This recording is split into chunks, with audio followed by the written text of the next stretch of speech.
everybody, it's Corey here. How's everybody doing? I'm doing pretty good this week, feeling much better.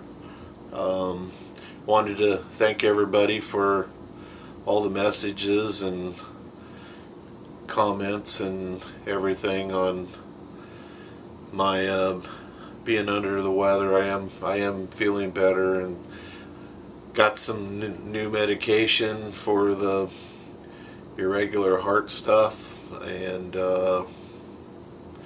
blood pressure under control, and so yeah, it's a little bit better than I was doing last week. I went back to work today. It's just, the thing is, it just get so tired. But having one beer tonight. That's all you need with this. This is the Central Waters Illumination Double IPA. So it's a good one. You don't like hops, you won't like this. But so anyway, hope everybody's doing good. I did film my brew day this weekend. I did a boil in the bag, a 4-gallon boil in the bag. It's the Liberty Cream Ale from I'll adjust this a little bit.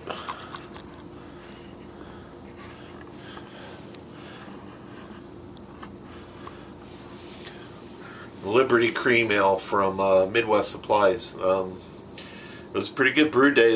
I did my first no chill, other than burning myself. Transferring the wort to the no chill container.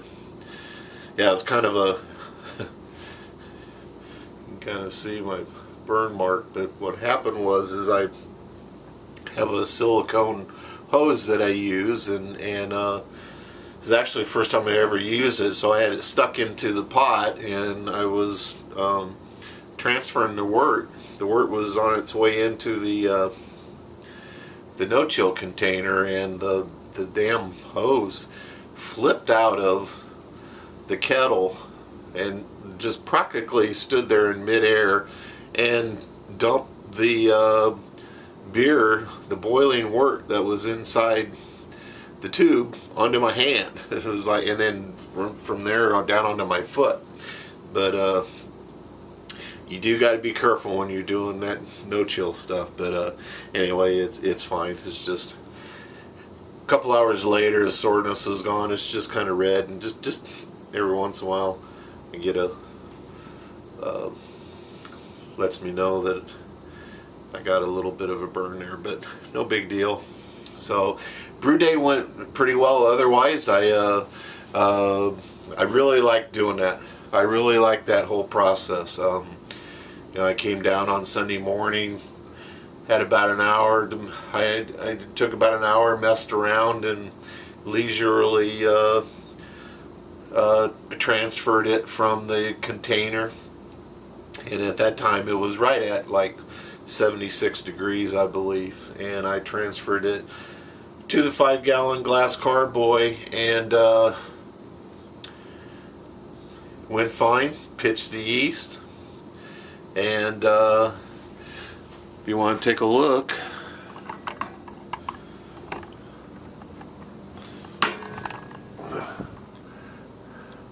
there she is right there, all bundled up,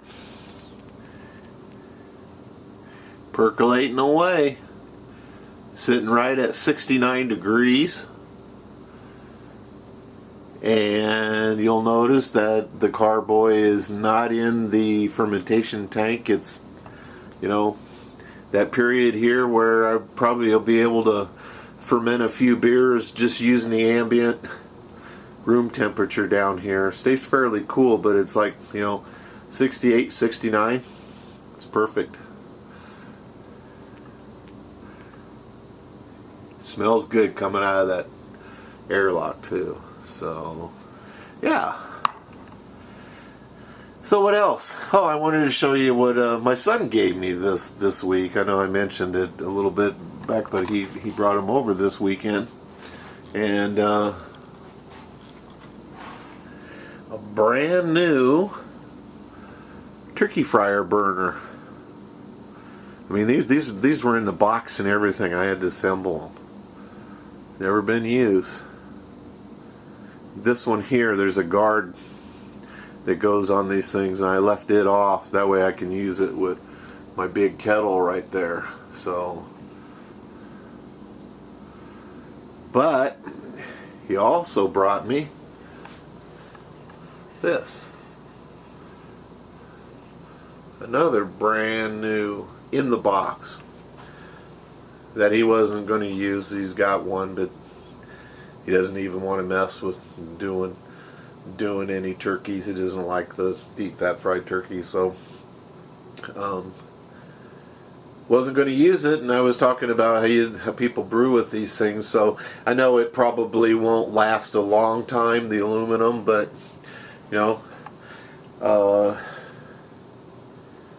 I'll definitely be getting me another bigger kettle probably. So anyway, this will work. I mean, I appreciate him giving these to me. So so anyway, what else? Not too much else going on.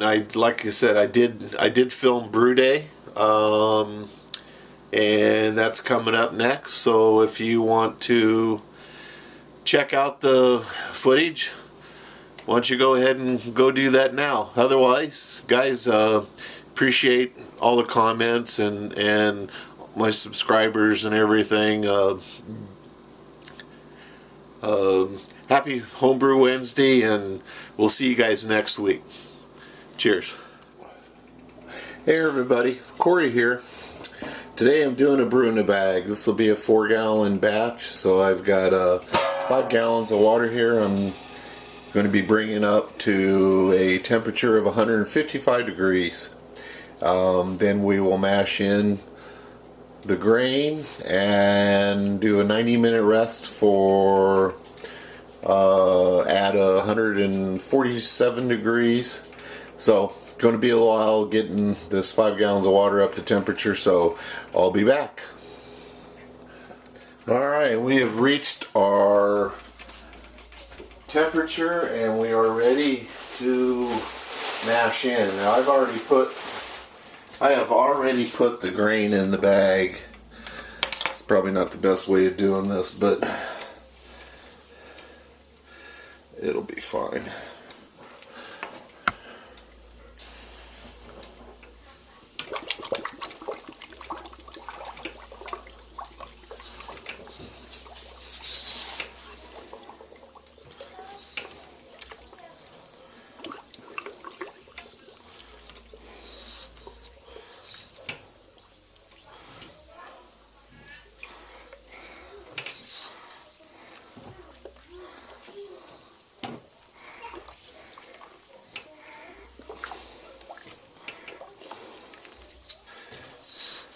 Sure we got it all mixed in here pretty good. Let's see what our temperature is here.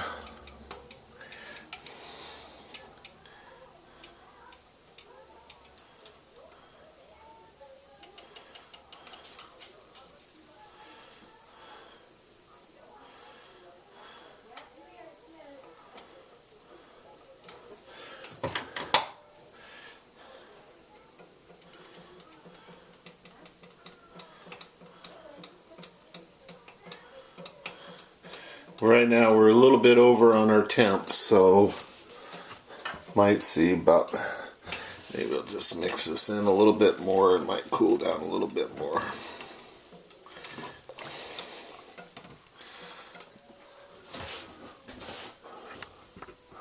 Sorry about that.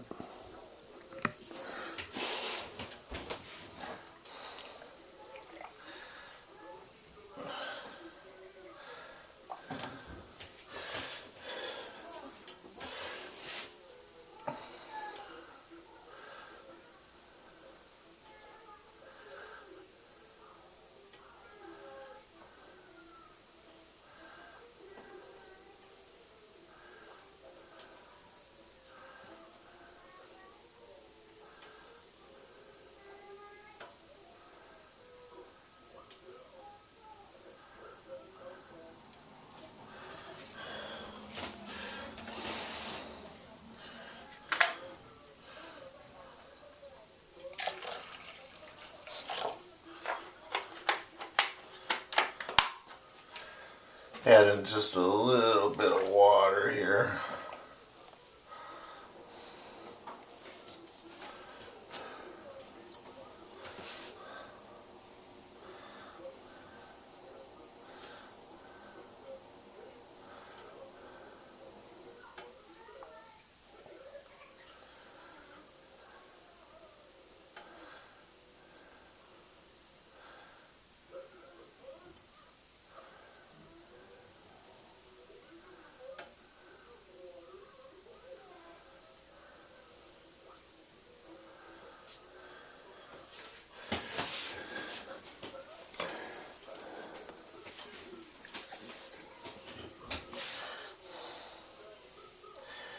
Alright, we're at about 150 degrees here. Really don't want to add any more volume to this pot, so I think I'm just going to go with that.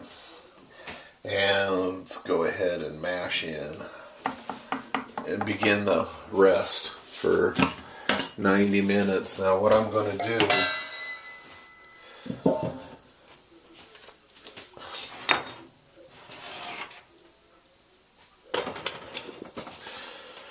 I'll be right back. Alright, so we are, we're about 15 minutes into the mash. I let it settle down to about 148 degrees. And now I've put the sleeping bag around it. So for the next, 75 minutes or so, it should be good and I would assume, just from past experience, by the time this rest is done and I test this, it'll be right at 147, 148. This sleeping bag just holds all that heat right in there. So anyway, we'll be back when it's time to start the boil. Alright everybody, here we are back. I've got we're all done with the mash in, and I did mash out up to 168 degrees, and now I put the heavy duty strainer in place and just kind of doing a little bit of squeezing here, draining off as much of the liquid as possible.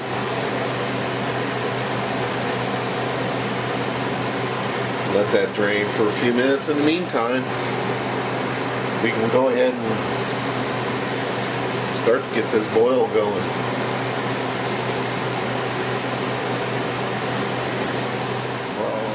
Okay everybody, as you can see, we got a good rolling boil on it now. So it's time to throw in the 60-minute hop addition, which is about 3/4 of an ounce of Cascade. And I'm going to use a hop bag because I'm going to be putting this in a no-chill container, and I don't want to mess with all that residue. So here we go. Here's the hop bag.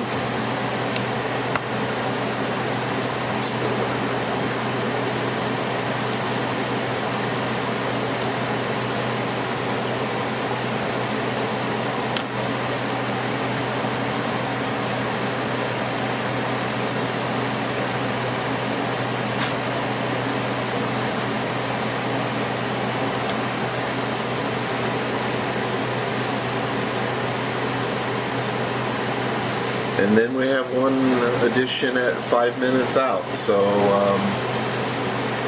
we'll be back.